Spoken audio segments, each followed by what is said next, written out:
Warning. This program may contain material of an explicit or graphic nature.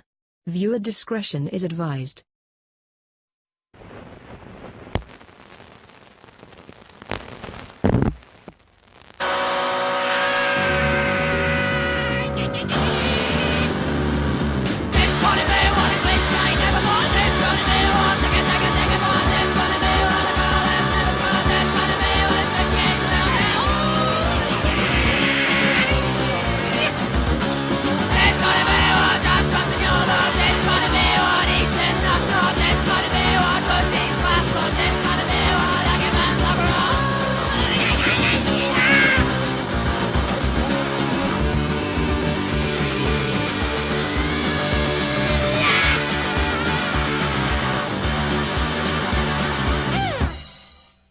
Broadcasting undead from the B Ward, this is the Post-Mortem Show. I'm Dom.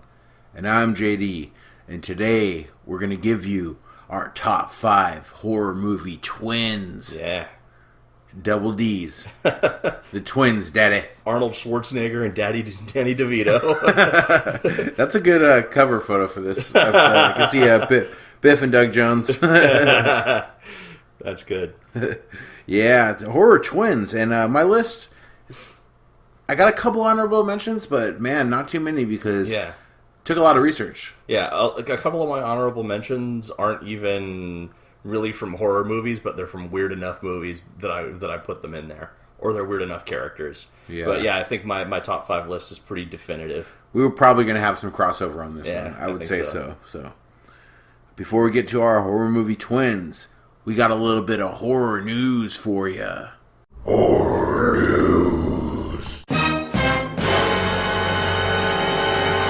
Every episode of the 90s cult classic TV show Beyond Belief, Fact or Fiction is streaming now on Amazon Prime. Originally hosted by James Brolin, then by Star Trek The Next Generation star who played Riker, Jonathan Frakes? Jonathan Frakes, yeah. Each episode presents several stories that appear to defy logic, the supernatural, ghosts, psychic phenomena, destiny, and the divine, and offers a viewer a chance to decide what is fact and what is fiction. I watched I'm about halfway through all of it that's on Amazon Prime. Yeah.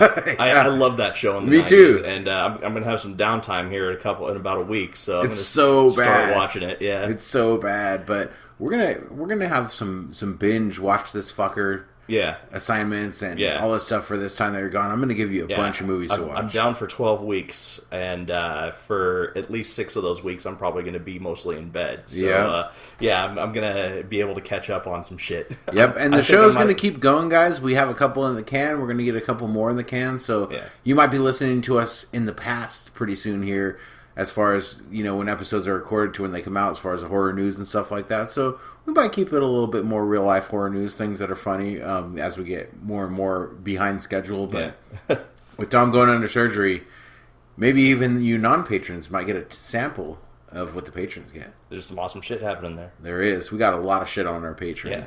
Yeah. Or Patreon, I should say, as of now, so... Alright, the new movie, A Quiet Place, wasn't so quiet during its opening weekend at the box office. Critically acclaimed third feature from actor John Krasinski, who stars opposite wife Emily Blunt, nearly tripled its budget on opening weekend. Wow. That will propel it into a major profit for struggling Paramount and provides an easy route to over $1 million in domestic. Overseas initial reports have taken it at $21 million in addition. Its $17 million budget is minuscule compared to studio standards by the same studio like Pacific Rim, $150 million, Tomb Raider, $94 million, both of which will struggle to reach a domestic gross over $60 million in their releases. That's what the sources are saying. So foreign grosses should get Tomb Raider in the black, but more expensive Pacific Rim, who knows how it's going to do financially, right. But the good news about this doing so well is it's not a franchise, it's an original story.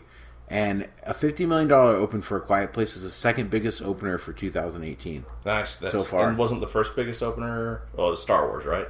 I'm not really sure. Yeah. But it's always good, even when PG-13 horror. Yeah, it's good for the genre, just like it doing so well. It really does. You're going to get more horror. Absolutely. Even if this... I want to see this movie, though. It does look intriguing. So. Yeah, it does. But definitely something that is good for the genre on the whole. Even... the lower, like independent guys, I'm sure are going to, a thirst for horror is going to create money for everyone, I think. Absolutely. So. And, they always say that they make horror movies in times when society is at its most fucked up. And shit's more fucked up than it's been in a long time, so hopefully we'll at least get some good horror out of it. Yep, I hope so. Attic Door Productions is producing a third sequel to Trilobyte's classic haunted house computer puzzle game, The Seventh Guest and the 11th Hour. The 13th Doll entered production back in 2015 and will be released this Halloween. The game picks up with Tad, the character from the original games, who was haunted by what he experienced so long ago and is now stuck in a mental institution.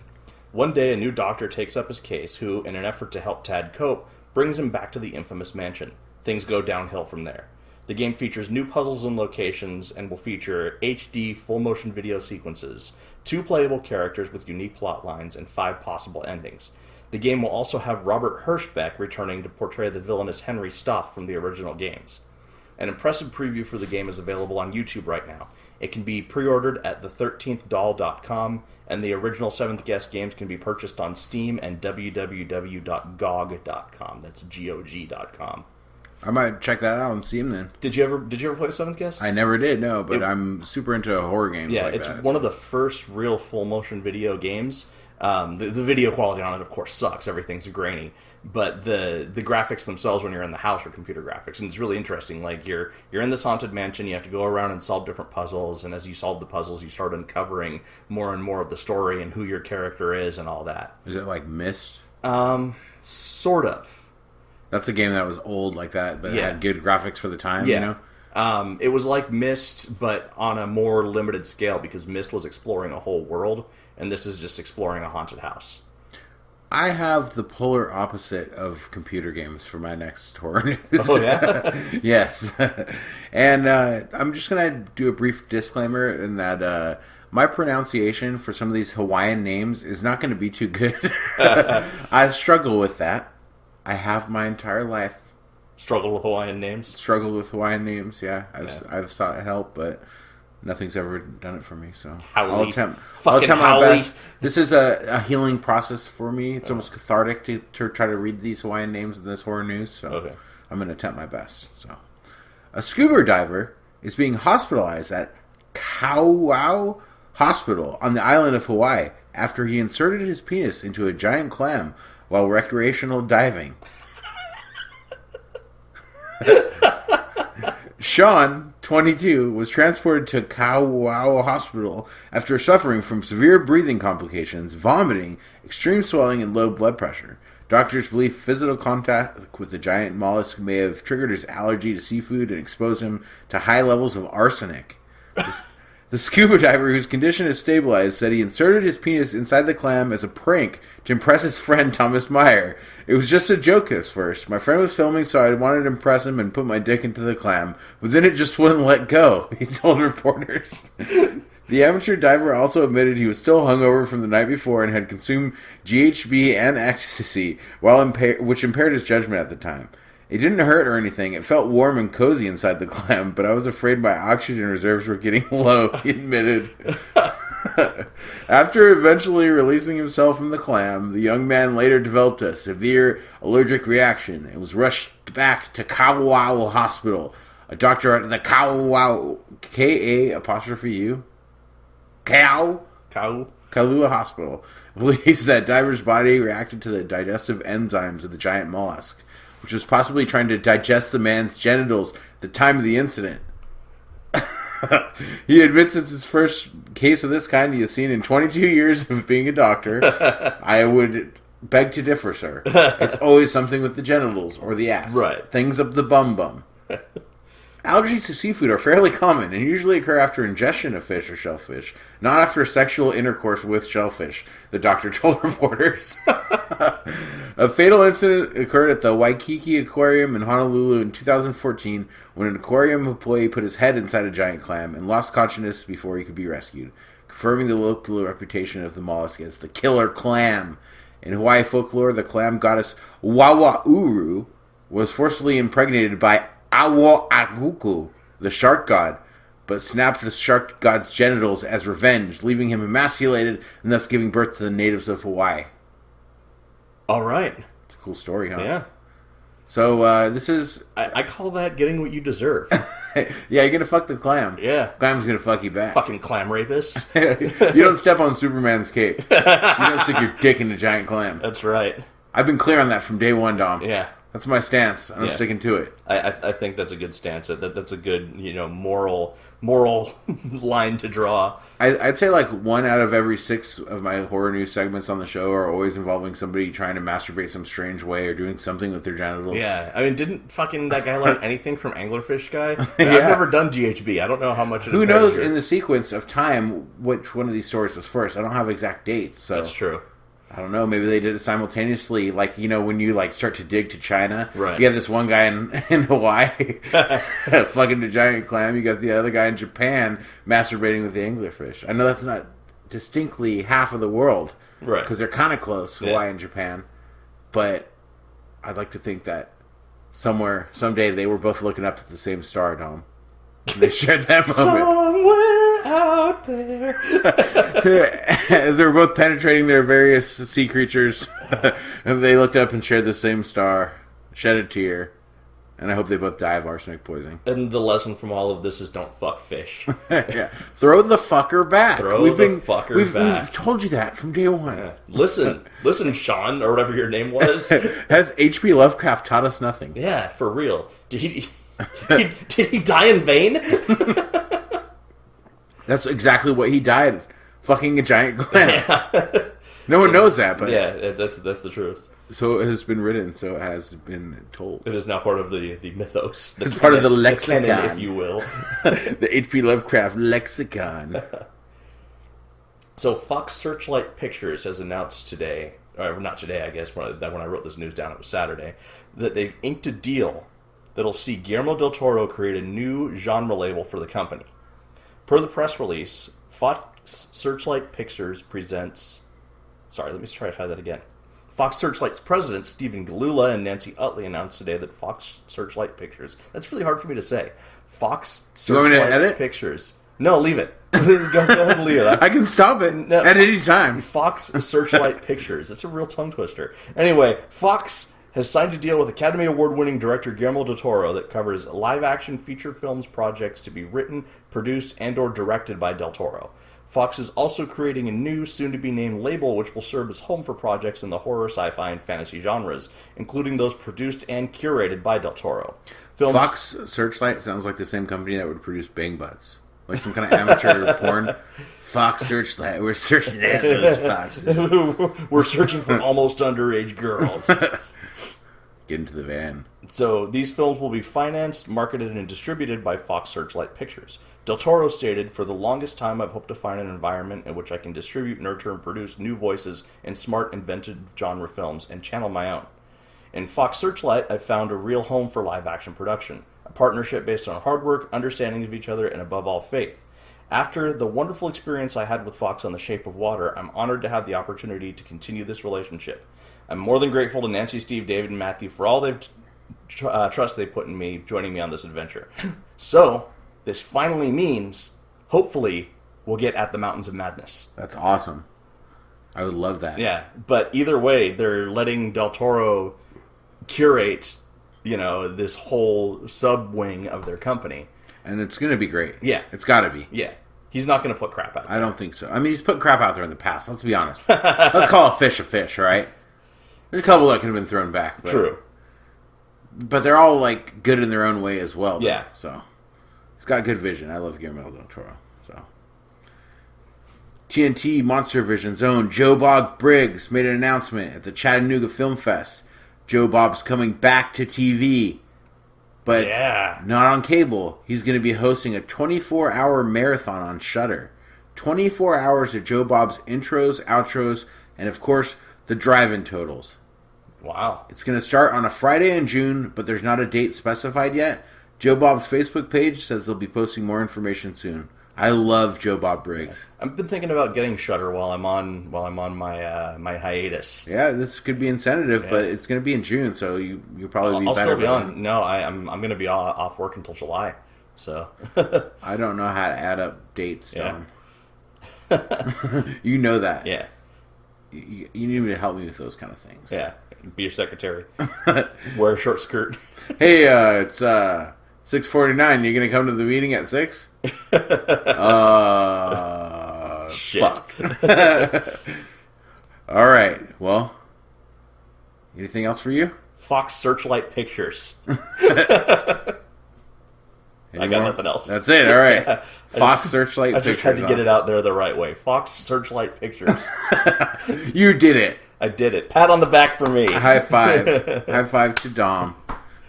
And we will be back with the good movie and the bad movie and our top 5 horror movie twins after this. Up right now on the Postmortem Show Patreon, we have Creepy Pastas.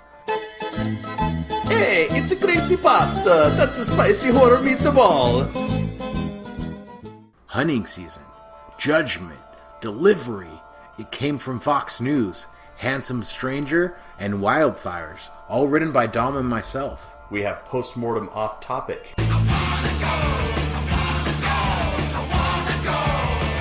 Off Topic! Featuring Count Alessandro di Cagliostro, Gigi Allen, The Illuminati, The Lobster Boy, and Jack Parsons. As well as Strogs Docs. Strogs Docs.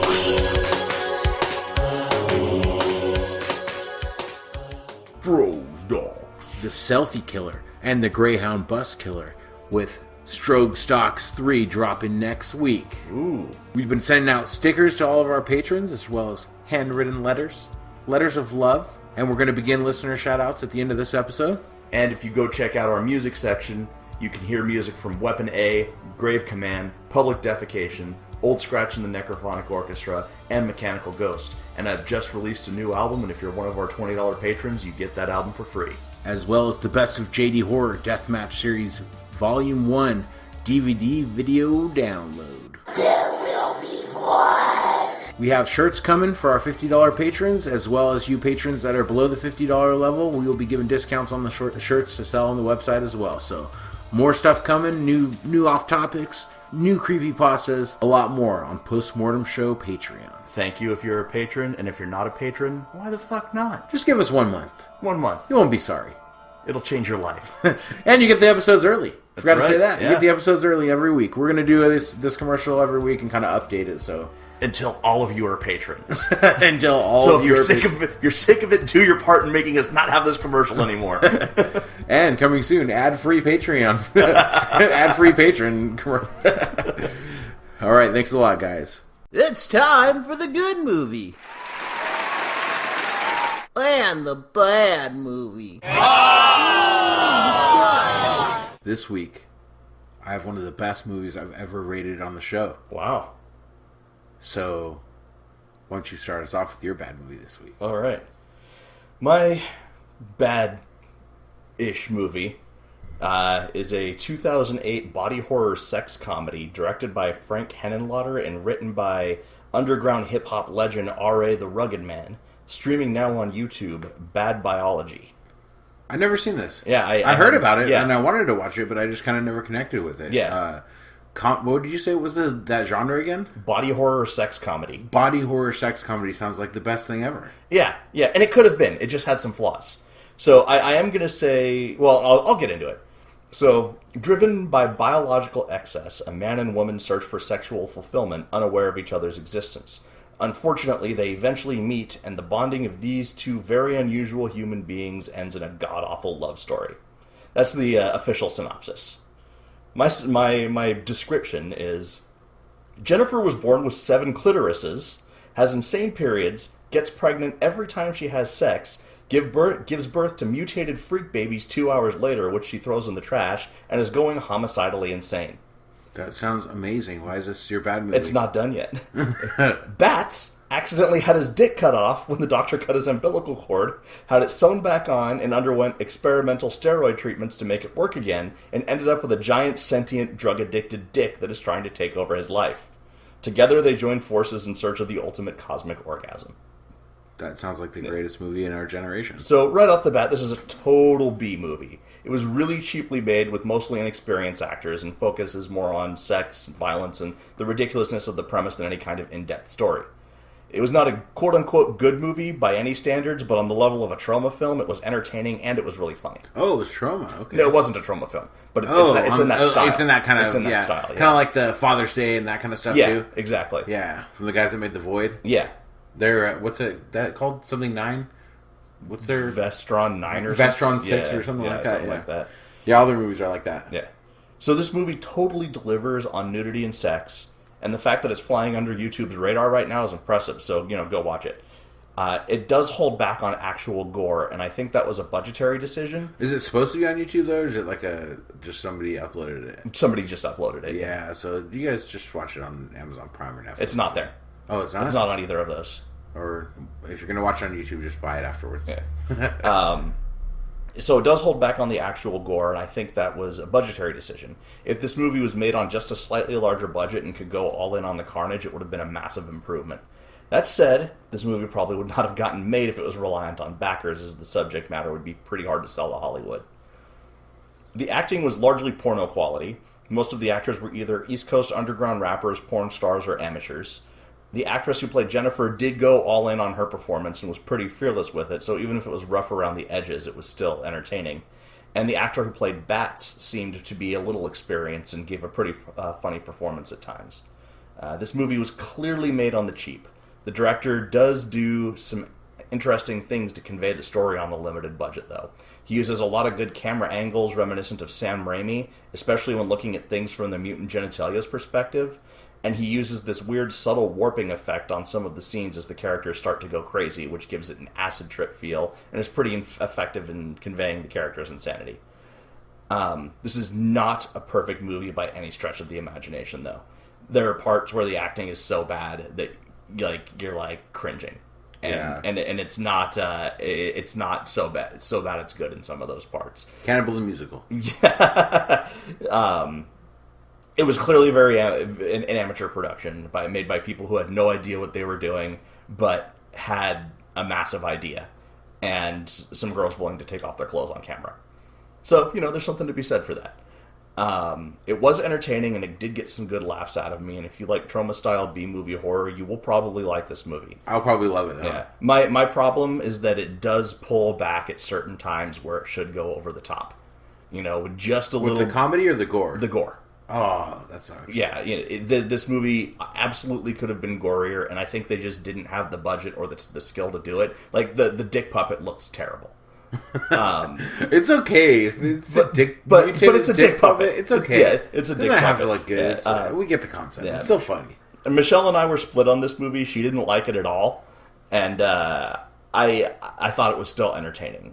So she doesn't like the bad funny. No, she does. She has a whole collection in her closet. Oh, but she just doesn't like this one. Yeah. Oh, okay. Shitty That's why it's your VHS bad movies. movie. No, it's my bad movie because my good movie was so fucking good. Okay. IMDb gives this 4.7 out of 10. I think that's a little too low, and even though it's my bad movie, I still want people to watch it. If they are, fans of this show and fans of this genre, it will be for them. And I'm going to give it 6 out of 10 unfairly violated clams. Unfairly violated clams. Never even talked about that. Yeah. Just a good pull. Just kind of happened. Shooting from the hip. Yeah. Calling it in the ring. Calling it in the ring. I don't want to say my bad movie because my bad movie isn't that bad either. So it's a good problem to have. I know it's a good movie and the bad movie of the week, people. We're supposed to warn you about a stinker and give you a good one. But if we could tell you 2 movies to watch, yeah, and they're both worth watching, yeah, I think that's far superior, right? So my good bad movie, 2018 Australian indie sci-fi horror, written and directed by John V. Soto, starring Jacqueline McKenzie and Miles Pollard, Alpha Gateway, also known as The Gateway. It's called, maybe it's Alpha Gateway in Australia or The Gateway over here, right across the pond. Never heard of it. Okay, let me tell you a brief IMDb synopsis then, Dom. A particle physicist, grieving over the loss of her husband in a car crash, travels into a parallel world to find him again, with dire consequences for her family. Okay. This is it's a thinker. Yeah. I will go on record as saying I think you will appreciate this movie more than me. It kind of sounds like Annihilation a little bit. It's way better than Annihilation. I'll give it that much. Oh, wow. I don't even know what I rated on Annihilation, but I'd say, like, if I had to hold them side by side, like with Nostalgia Killers style, which we haven't done Nostalgia Killers in quite a while, keep one and throw the other one back, I would say I'd keep the Gateway or Alpha Gateway or whatever this one's called over Annihilation any day. So, at the beginning of the movie, before the title, there's a quote. The mini-worlds hypothesis, a theory that suggests that parallel worlds exist and they interact with our world. String theory. We then meet Jane, who is cowering in a kitchen with a knife. She hears voices around the corner and sees her own family and herself eating at the table, so she runs out of the house. We then cut to 3 weeks earlier and everyone is alive and happy. Jane is doing an experiment with the parallel worlds theory in a lab with these petawatt machines. They figured out how to disassemble organic matter, which is a newfangled, big city way of saying they can make stuff disappear. Right. But they don't know where it's going. Okay. Until they find out where it's going and how to manipulate it and that kind of stuff. So, Jane gets a frantic call from her husband, Matt, telling her he loves her and the kids while struggling, and hangs up. She freaks out, keeps calling him, and then goes to find that he has been killed in a car accident. We then jump back to the start of the movie 3 weeks after the crash. She is distraught and starts to think about the teleport chamber and the parallel worlds theory. Could her husband still be out there somewhere and be able to be brought back? I'm not going to spoil what happens, but it involves her sending herself into another dimension in a sort of mini fridge-sized box. Like, all contorted. It's all small. Mm-hmm. And like any good teleportation or time-traveling movie, nothing is without consequences. Okay. So, I don't know much about the science. That's your department. That's why I think this is going to be polarizing. I am kind of middle of the road with it. I think you're going to love it or hate it. Okay. It's going to be one or the other. So, for that reason, you might even enjoy this movie more than me. What I can tell you is the budgetary restrictions on the CGI really took me out of the movie. They did things like make teleport chambers get wavy with a light during the teleport, which looked shitty, and they almost leaned on it like a plot device to know when something came back. The fly was way more effective. Some dry ice and some smoke or some fucking colored lights. That's all you need. You know, just have the thing go whoop, whoop, whoop. Yeah, whoop, you whoop. don't need to make it like wavy with the CGI lights and shit like that. You close like the CGI door. light explosion. Yeah. It's so corny, you know. So someone goes in there, you close the door, it goes wub, wub, wub, you open the door, they're gone. Yeah. Boom. Effective. And with lights and smoke and stuff, that's fine. Yeah. But just the CGI extra little light explosion, it just, ugh. It's kind of cheap. It kind of ruins the movie, but don't use CGI if it can't be seamless. There's some other way questionable CGI I can't really get into until after you see it. Then we can kind of talk about it off the air. But, because I don't want to ruin it for anybody or for you, because I think you might like this more than me, so. The concept and acting were both good, but this needed to lean a little more towards horror, some violence, or maybe some body horror with the teleportation element that it has. Not everything needs to be outright brutal or gory, but this movie is lacking something, and I think that would have improved it. If you got some of that, so.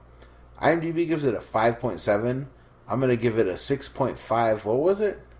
Unfairly violated sea clams or something. Unfairly violated giant clams. Yeah. Right. Like I said, I don't know about the science, but you know about more of that kind of stuff in like occult studies, ghost adventure, that kind of stuff. Right. So you might know if this is bullshit or not. Right. So. Well, and a lot of string theory stuff is bullshit, but I still like let it slide because it's entertaining. I really love teleportation and time travel movies. Yeah. I have a thing for that. I realize that. Like I really love that Did you idea. see the Fountain? It's a Darren Aronofsky movie. It's kind of I heard bad things about it. It's good. Like it's another polarizing movie, but Yeah. I liked it. Well, you liked Mother. Is it one like that kind of polarizing? No, it's different than that. Okay. All right. So my good movie is a 1989 sci-fi horror comedy directed by Thomas R. Berman, streaming now on YouTube. Also, Meet the Hollowheads, aka Life on the Edge. I've never even heard of this. I hadn't either. 89, you said? Yeah, 1989. Wow. It's a black comedy and satire of 1950s sitcom set in a dystopic future populated by bizarre tentacle creatures which function dually as household appliances and food. So I'd never heard of this movie before. What the fuck? Yeah. It came up on my recommended videos because I watched TerraVision. It's like Lovecraftian a little bit, too. It's insane. This movie was fucking weird. It was like Leave It to Beaver meets Pee-wee's Playhouse meets Brazil meets Forbidden Zone meets Eraserhead. Pee-wee's Eraserhead.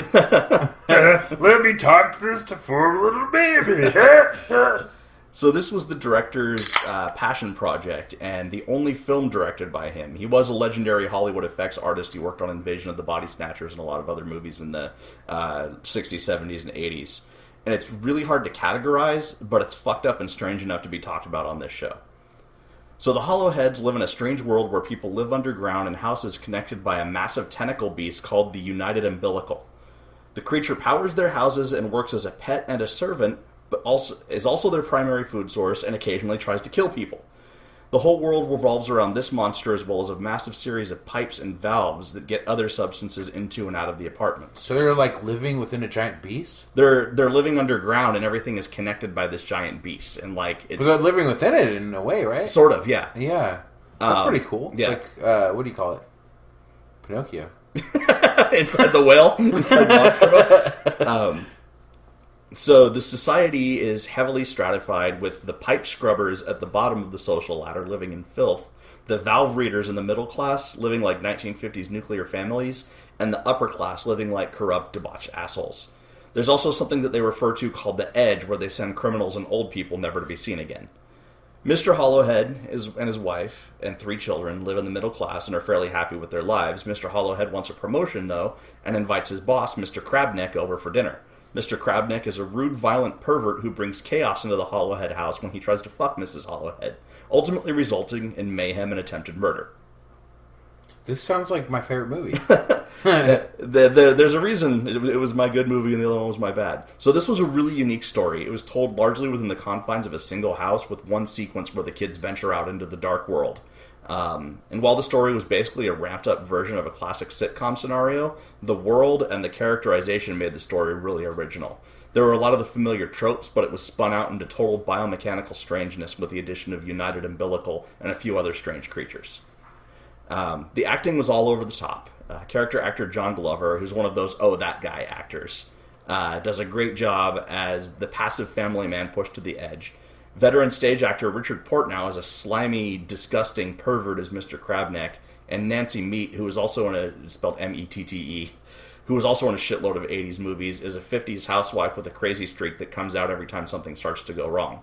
The movie also has a 14-year-old Juliette Lewis as the boy-crazy daughter, and cameos by Bobcat Goldthwait as a police officer, and Anne Ramsey, who is Ma Fratelli from The Goonies, in one of her final roles as a power-mad middle manager. The special effects in this movie were all B-movie awesome. Gross, slimy tentacles and eyeballs everywhere, mutated animals, weird pipe-based technology, and sets ripped directly out of a 1950s sitcom LSD fever dream. It also had a musical instrument made out of keyboards, bagpipes, and an alcoholic chicken. That sounds awesome, dude. I gotta watch this movie. Return of the Hollowheads, huh? Meet the Hollowheads. Meet the Hollowheads. This movie was PG-13, so most of the violence was cartoonish and bloodless. That's my only complaint. If they had gone full Troma with it, this movie could have been on par with Dead Alive. But they pulled back a little bit on it. I'm gonna watch it with the kids then. Yeah, it's totally safe for the kids. One creative thing that they did to keep the PG-13 rating and the 1950s feel was interesting. Was that there was no swearing or direct sex references in the movie, and instead everything quote-unquote naughty was replaced with this invented slang like Clockwork Orange, but all the slang was based around pipes and slime and sludge and tentacles. That's awesome. Yeah, it was really creative and funny. Again, my only complaints about this movie are the toned-down gore and a very uncomfortable musical number that had some incest innuendo in it. If they had upped the ante on the splatter and completely removed that musical number, the movie would have been even 100 times better. On the whole, though, this was a very well-made movie that the whole world was clearly not ready for in 1989, so it went over people's heads and under the radar, which Seems is a like shame. the world wouldn't be ready for it now. Yeah. I love movies like this and all their stupid glory, and people should go watch it on YouTube now. It's a fun little bit of absurd madness that deserves at least one good viewing.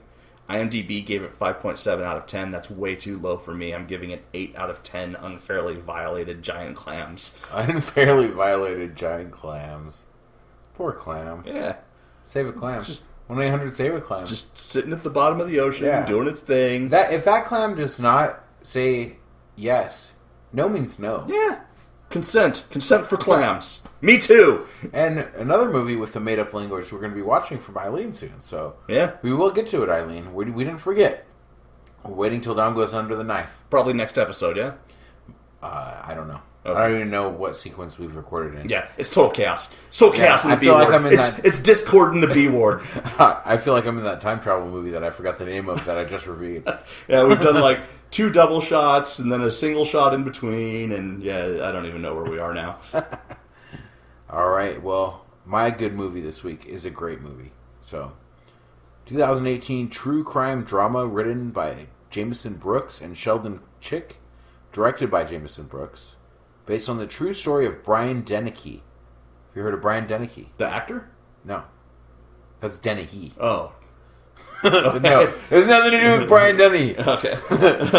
Starring Dave Davis and Logan Huffman, Bomb City. Have you heard of this? I have not.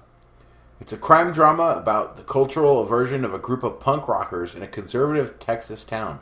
Their ongoing battle with a rival, more affluent clique leads to a controversial hate crime that questions the morality of American justice. Wow. It's all a true story.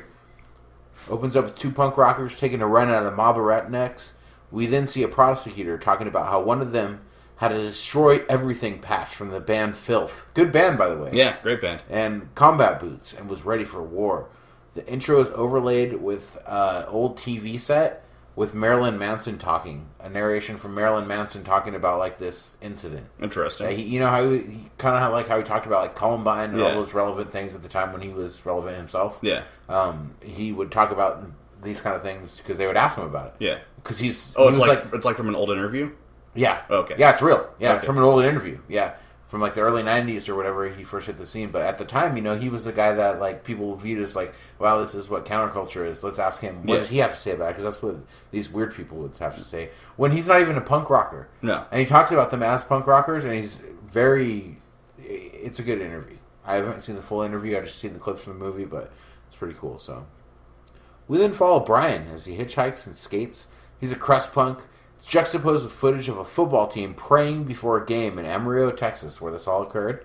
We then get Brian at a Filth concert, and the band brings him up to stage to sing The List, which will be the end song of this episode. Is it actually Filth? Yes. Nice. I believe so. It sounds like him. Yeah? Yeah, and it's the Filth song The List, and the singer sounds like him, so if it's a cover, it's good, but I think it is them. Yeah. Because he looks kind of older in Okay. the video, but I looked, and I couldn't find... Filth doesn't have a Facebook page. There's like a Filth fan page, but I was looking because I really wanted to find out, like, why haven't I seen them promote this? Then I realized it was a fan page that hasn't been updated since like 2011 that I liked on Facebook. That's even more punk rock to not have a Facebook page. I don't know. That's not going to really get you a lot of gigs. You know? It's not good business, but, you know, real punk rock says fuck business. You're calling Grave Command not real punk rock?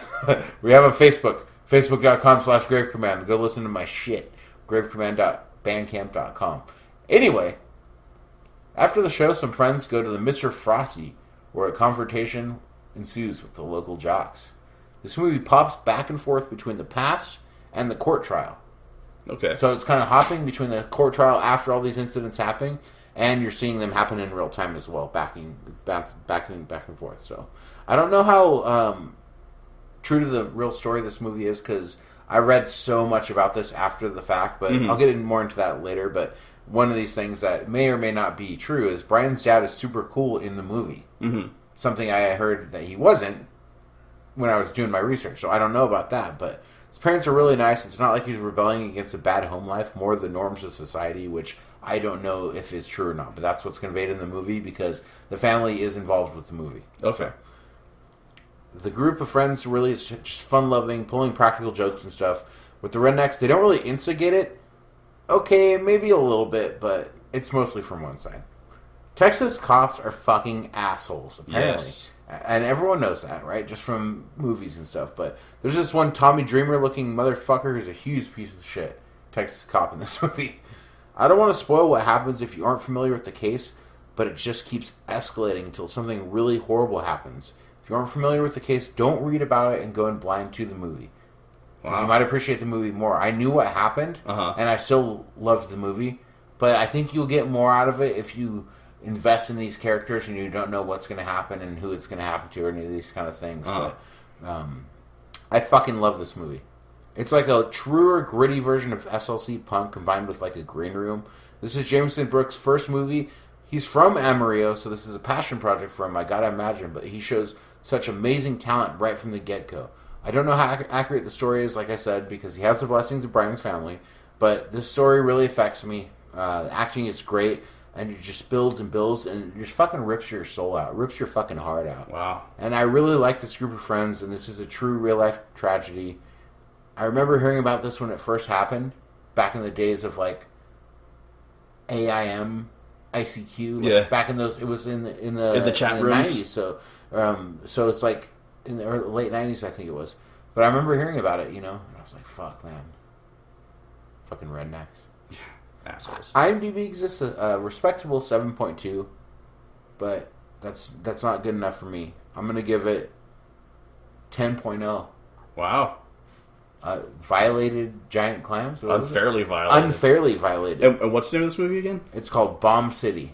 It is one of the most punk rock movies I've ever seen. Nice. Like, Decline of Western Civilization is probably the most punk rock. Oh, yeah. This ranks up there with, like, Suburbia or SLC Punk or even a shade better, I would say. Okay. So, Green Room is probably better than this movie by a little bit. Where is it on a scale of Sid and Nancy? It's way better than Sid and Nancy. Really? Yeah. Oh, yeah, for sure, yeah. I really like that movie. Yeah, no, it's way better than Sid and Nancy, though. Well, I'd say that, actually, I'd probably say this is a little bit better than Green Room. Even though it doesn't have that Jeremy Saulnier touch. Mm-hmm. And this isn't really a true horror movie, per se. Both of my movies this week, we had a sci-fi with a little bit of horror. And then this one is a true crime story, which it deserves to be talked about on the show. Well, true and crime, the horror, our off topics are about serial killers and shit. So the horror of the police not doing shit, or doing the wrong shit, and what happens is bad. So, but it deserves to be talked about here, and I think all of our listeners would enjoy this movie, and I want you to see it. Awesome, I will put it on my list as soon as possible. I'm making a list. Actually, it's going to be one of your Watch This Fuckers. I'll just assign it to you right away, even though you want to see it. That's not what Watch This Fucker's all about. It's supposed to be something from the past, right? But this is from the future. Or the present, I should say. Well, it's from the past. From the future. Based on things from the past, from the present, but in your future. Yes. It crosses all time. That's kind of like my bad movie. String theory, bitches. The Gateway. It was like The Gateway. Yeah. So it all comes together like butt cheeks. Such is life. Biff, why are you looking at me that way? Get him over there. Lazy asshole. He's not asleep. He looks like it, but he's not. His one eye is open. It's staring right at me. Is it his like the telltale eye? Yeah. His evil eye? It is. All right, that's it for the good movie and the bad movie. Everybody, see Bomb City. Check it out. And we will be back with the top 5 horror movie twins after this. You've heard about our Patreon. Something you can do for $0. 0 dimes. Something we want you to be a part of is our Facebook group, Postmortem Show Horror Movie Podcast. That's right. You can get on Facebook, look that up, and interact directly with JD and myself. Tell us what you like, tell us what you don't like, share your stupid memes, get shit talked by me, just don't post racist shit. Other than different pictures of H.P. Lovecraft. That's the kind of racist shit that's okay to post. Look up the Facebook group, Postmortem Show Horror Movie Podcast. Join us online. One of us.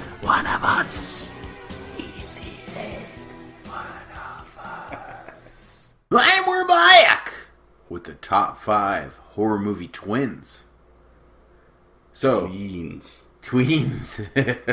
duplicates, doppelgangers, doppelgangbangers. Doppelgangbangers. That's the twin cest porn that needs to be made. Doppelbangers. Doppelgangbangers.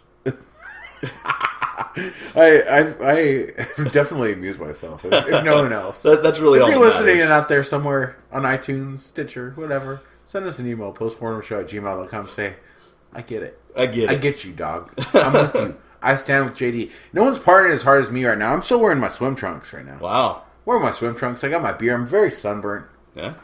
Put the hose on, spraying the kids on the trampoline today. Sprayed myself. Good times. I went to work. Too Much Fun Club. We are the Too Much Fun Club. Me and you, Dom. Yeah. Yeah, you have surgeries and stuff. Yeah. And I have surgery drink and play beer classic rock for old people. and I drink beer and spray kids with the hose, but then I turn it to stream and get them right in the face occasionally. Nice. You got to be a little bit sadistic. It's got to be fun, but you gotta get them sometimes. Yeah. Get them ready for the real world. A tangent. Horror movie twins. So I'll start us off this week. All right. My number 5. Many might say this is like a dark comedy and not necessarily a horror movie, but it has all the tropes of a horror movie. And that is Nothing But Trouble. It's a great movie. Where a group of twins known as Bobo and Little Devil. I've totally forgot about them. Yeah, Bobo and Little Devil. The fat, obese, inbred, diaper-wearing junkyard twins. Diaper-wearing junkyard twins. Just say that. Diaper-wearing junkyard twins. That's a wrestling gimmick waiting to happen. It is. It sounds like a G.G. Allen song title. It does. Bobo and Little Devil, man. I love Nothing But Trouble. If you guys haven't seen it, check it out. Yeah, Nothing But Trouble. I mean, it's a horror comedy. Yeah. You know, it leans more on the comedy than the horror. But I'm making money. And has Dan Aykroyd with a dick nose.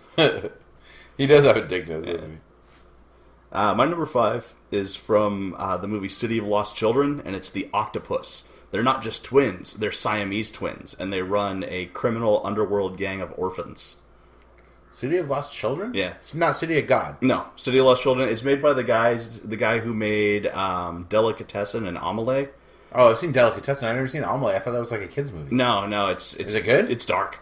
Really? Yeah, but it's not overtly dark. I love Delicatessen, though. That's good. Yeah, it's basically the sequel to Delicatessen. It takes place in the same world. Oh, really? Yeah, and Ron Perlman is this like semi-retarded circus strongman who like starts protecting this little kid from this gang of orphans, and there's a guy who's stealing children's souls, and it's a really weird kind of fairy tale movie. Very, very Guillermo del Toro, but French. All right, well, I gotta check that out. My number 4. I've mentioned it a few times on the show, I think. Maybe it's a watch this fucker. It has to be, dude. I'm sorry, Dom, my head. The old gray mare, she ain't what it used to be. Ain't what it used to be. She ain't what it used to be. I used to love her, but I had to kill her. No. We're not going there. We're going with like filth, that kind of stuff. That's going to be the end song. Yeah. It's not going to be that shit. It's going to be filth. All it's right. going to be the list. It's going to be the song from the movie. Yes. So, the security guards / twin Cenobites in Hellraiser Bloodline. Yeah, honorable mention for me. They get their faces twisted together. You knew it was going to be on my list. If it came up in your research, you knew it was going to be on my list. I love Hellraiser Bloodline. Say what you will. You say what you will. I will fight you in the streets. I love it. Yeah. I like the historical times. Yeah. He who summons the magic controls the magic. Shock. Toy maker. Should walk into a dildo factory and say that. Toy maker. Have you made my magic box? Yeah.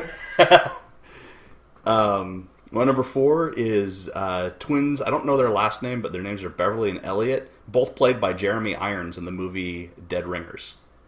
I've never seen that. Gynecologists that go insane from looking at It's too much Cronenberg, pussy. right? Yeah. Yeah, I've never seen it. Yeah. For some reason, I thought I saw it as a kid, and it was boring to me, and I never rewatched it. But is that good? Yeah, watch it as an adult. It's definitely not. It's definitely something that would go over any kid's head. You know what was it like that for me? In the Mouth of Madness. I Yeah. saw it when I was a little kid, and I didn't understand it. Yeah. Until Then you I got- read some Lovecraft. Yeah, and, then you really get it. And you're Yeah. like, wow, this is great. Yeah. You know? Maybe I'll check that out. My number 3 is a little mainstream. Probably the first thing that comes up if you Google this topic, but the little girls from The Shining. The Grady twins. The Grady twins. On your list as well? Yeah, they were my 0. They were your 0. Yeah. All right, they're my number 3. The little girls in The Shining. Have you seen the photo of them in present day? Yeah. So awesome. Huh? Yeah. In the same costumes and shit? Yeah. Good sports, those Grady twins. I love The Shining. I know you don't like the movie as much as you like the book, but I saw the movie before I read the book, so I love the movie. Yeah. But I can see where you're coming from when you say, you know... It's way different. Yeah, it's different, and not just different, but if you really love the book, then the movie may not really tickle your fancy. Feather your taint, you know. Yes, it did not feather my taint. I respect it for what it is now, but my number 3... I don't really know if this movie is categorized as a horror movie, but it's one of those movies that defies genres and is just so fucking weird that I think it still fits. And it's the movie The Prestige, with Christian Bale and Hugh Jackman, and David Bowie plays Nikola Tesla. That's a magician movie, right? Yeah, it's like a weird magician sci-fi murder mystery kind of thing. And they're twins. Maybe they're clones. They hint at it. But are they Bowies? No, they're Jackman. It would have been much better if they were Bowies. Well, Bowie was Nikola Tesla though, and that was fucking awesome. Yeah, that is pretty cool. Yeah, it's a mindfuck movie. Might be a good off topic. Yeah, Nikola Tesla, maybe. Yeah. Like a little nerdy on that one. Yeah. Not enough murder happening on. No. Not enough of the occult. but he got fucked over a lot. That's true. Interesting story. So, my number 2, good, bad, I'm the guy with the gun. The good Ash and the bad Ash. Oh, yeah. From Army of Darkness. They are twin souls. They are twins at first. Yeah. They're identical. Yeah. Mr. Goody Two Shoes, Mr. Goody Two Shoes. I love Army of Darkness. Yeah. I've probably seen it like 400 times. I used to play it on VHS when I was having parties and shit. Nice. Back in the day.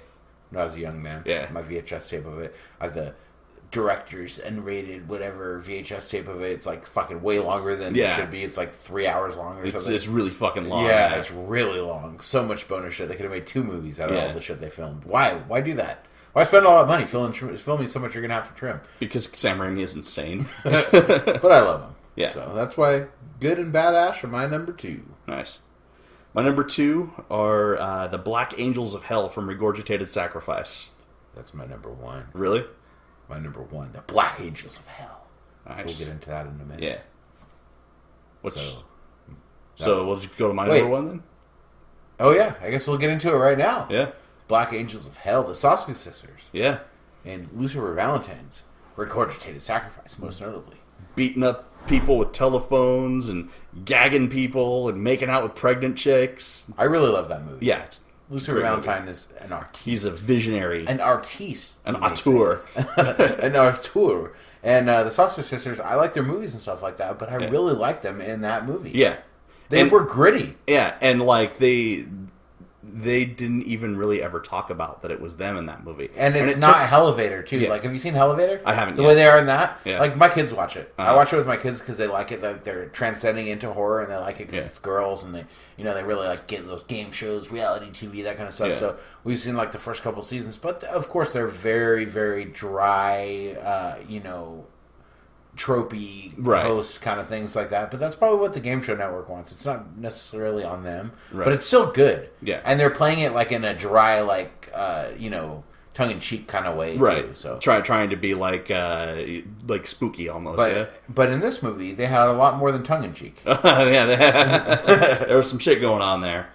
A very, very brave performance, especially for twins. Yeah, definitely. And definitely brave in the fact that, man, they did that. Like, they're successful directors on their own. In the mainstream, yeah. Yeah, in the mainstream. And they do this obscure, very, very vulgar, profane, grotesque, perverted, pornographic, and get tied to that when they could be making more Elevator 2, the elevating. They could be making that. Wasn't Elevator Matt Morgan's finishing move? I have no idea. Fuck Matt Morgan. That guy sucks. Yeah. Yeah. I don't really have an opinion on him. He's like 7 feet tall. That's the only reason he's ever seen. Yeah. He sucks. My number 1 is Dwayne and Belial from Basket Case. Oh yeah, that is twins. Yeah. Technically. Yeah, formerly conjoined twins. Belial gets cut off. I didn't even think about conjoined twins. That never caught me. Like I did the cops or the security guards from Hellraiser. They got conjoined, yeah. They got conjoined, but I didn't have any conjoined. Well, I guess Good Ash and Badass work. Yeah. They were conjoined. Yeah, and then they separated. They split, but never any conjoined ones. Yeah, the octopus was conjoined in mine, but stayed together. And then Dwayne and Belial got cut apart, and Belial's all fucked up and looks like silly putty with teeth. And Dwayne's a normal guy. Yeah, that's not a good movie, but a good creature. I love Basket Case. It's bad in all the right ways. The sequels, though, something to be desired. Have you ever seen It's Alive? I think so. It's iconic box art like Basket Case. Yeah. It's not good either, but yeah. Man, I love those box arts, VHS box arts, Yeah. man. We could revisit that topic. I know we did top 5, Yeah. a bunch of honorable mentions, but I'm sure we could, even if we deleted all of our honorable mentions and our top 5, I'm sure we could still do another one. Yeah. I love VHS tape box art. So much good shit. I have one honorable mention, that's it. Okay. And that's Mr. Murder, based on a Dean Koontz book. I have not seen Stephen Baldwin. that. Huh. Playing two roles? Yes, playing two roles, twins, Okay. yeah. Oh. And you see them on screen together sometimes. Too. Nice. But Dean Koontz, I'm a fan of his books, although he is very derivative of his own self. Yeah. In his later years, he's writing books he wrote in the 80s with different characters, but the same exact thing. Huh. She's a writer. Mysterious things start to happen. It's just the same. He follows the formula in his later years, which is fine. Yeah, you got to make money somehow. Yeah, milk those teats. Milk those cash teats. Milk them right till they're dried.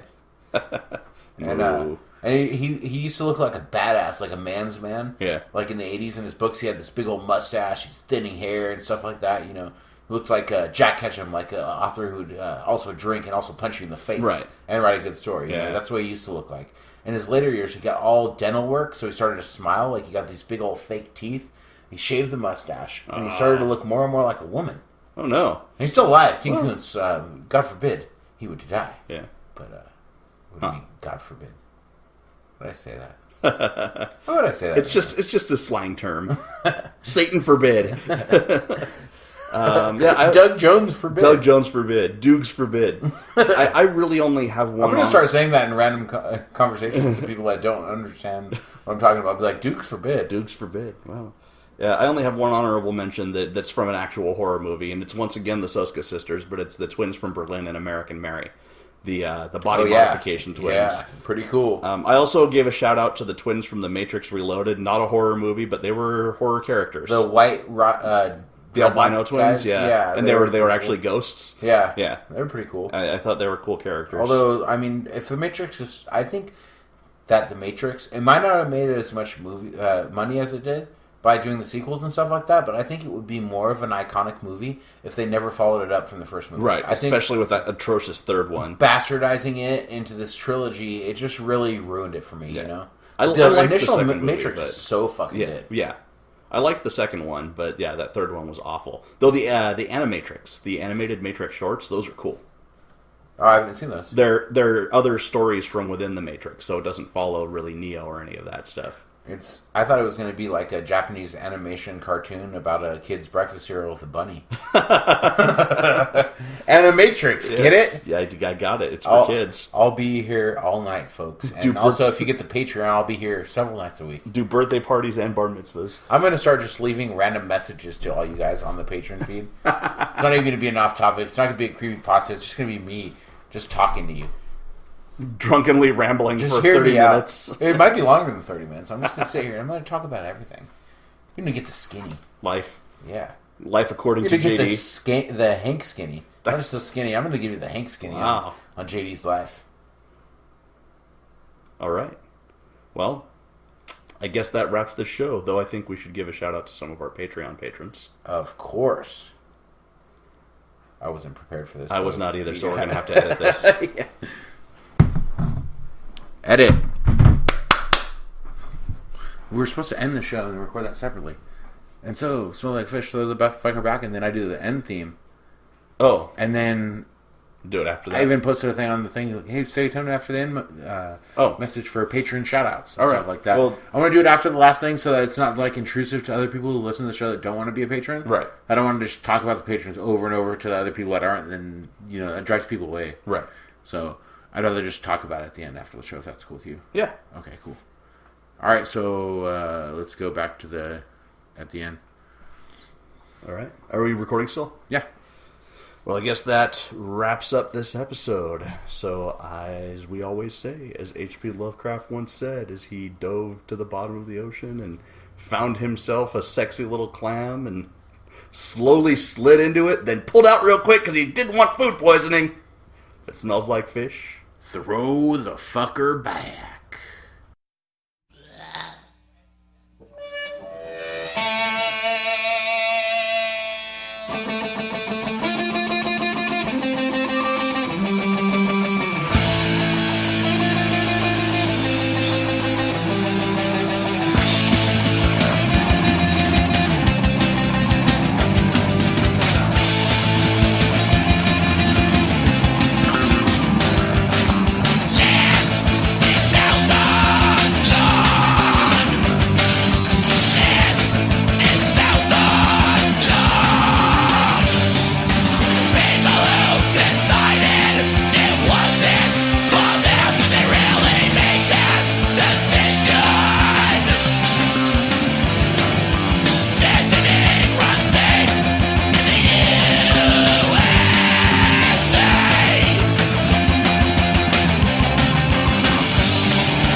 Thank you once again to our patrons. We're going to record a new shout-out every week.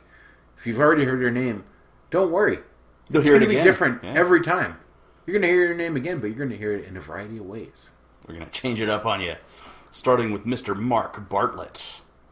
Mark Bartlett and James. Pass me one of those wine coolers, brah. Get on my level, Dom. I'm still wearing swim trunks. What was the thank you for your support? That's what Bartles and James used to always say on their commercials. So Yeah. thank you for your support, Mark Bartlett. Tied it all together. And don't get offended when we make fun of you guys' names in different ways every episode. Because that's what we're going to do. Because we love you. Fuckers. We love you. We show tough love. That's right. Tough. Try to toughen you up for the real world. We also have Eileen Coven. Eileen. You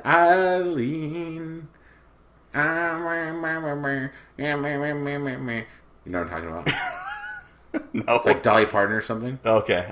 It's not Eileen, it's Jolene. Oh, okay. But this week it's Eileen. You know why Eileen is awesome? Because Eileen is one of the patrons that gets access to our music for free. She got my new album for free through our Patreon. Yet, she still went to my Bandcamp page and not only bought the album, but paid extra for it. Well, That's awesome. that brings the question. Yeah. She would do that for you. Yeah. Eileen, will you go to prom with me? I've never been to a dance, and one time I went, and I just kind of stood there off to the side. Wet your pants. And no one looked at me, Dom.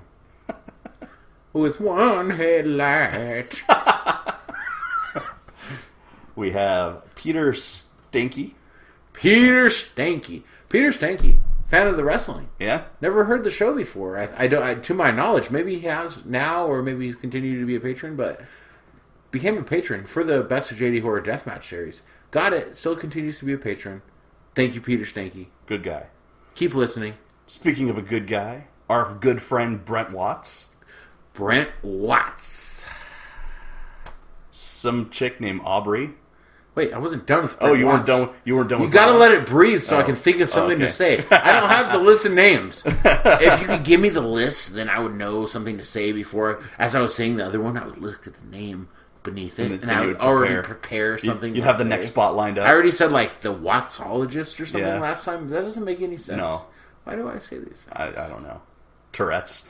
Yeah, megawatts or whatever. What was in that? Megawatts! In my what was it? Something watts in my bad movie this week. Something. They rated it in Petawatts or something? It was something like that. That's like a Petawatts. pedophile. We're not gonna put that on you. We're not No. gonna put that shame on you. No, man. we're not going to give you that. Again, some chick named Aubrey. Yeah, Yeah, very supportive. very supportive. Also, some chick named Michelle, Oh, who's also Wow. very supportive. wow. Yeah.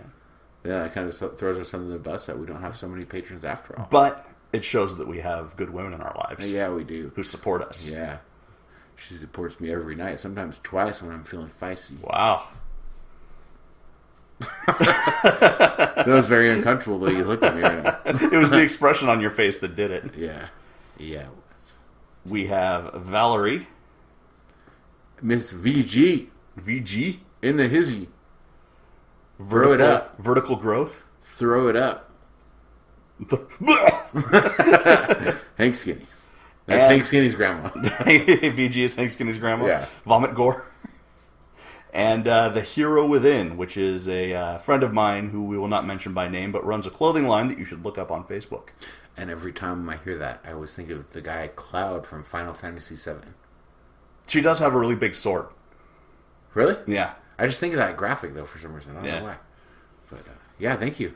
Those are our patrons. And for those of you who are still listening, you should go be a patron too. You get all Yeah. kinds of cool shit. And if you do, your name might not be said in the next episode just because of the fact that we We're on a delay. are on a delay here. So don't judge us, okay?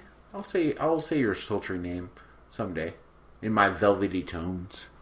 Hey, John Smith at 123 Any Street. Thank you for being a patron, my brother. Throw it up for the Strokes. All right. Thank you guys. That was entirely too long. No one's listening yet. So we'll just go another few seconds. Okay.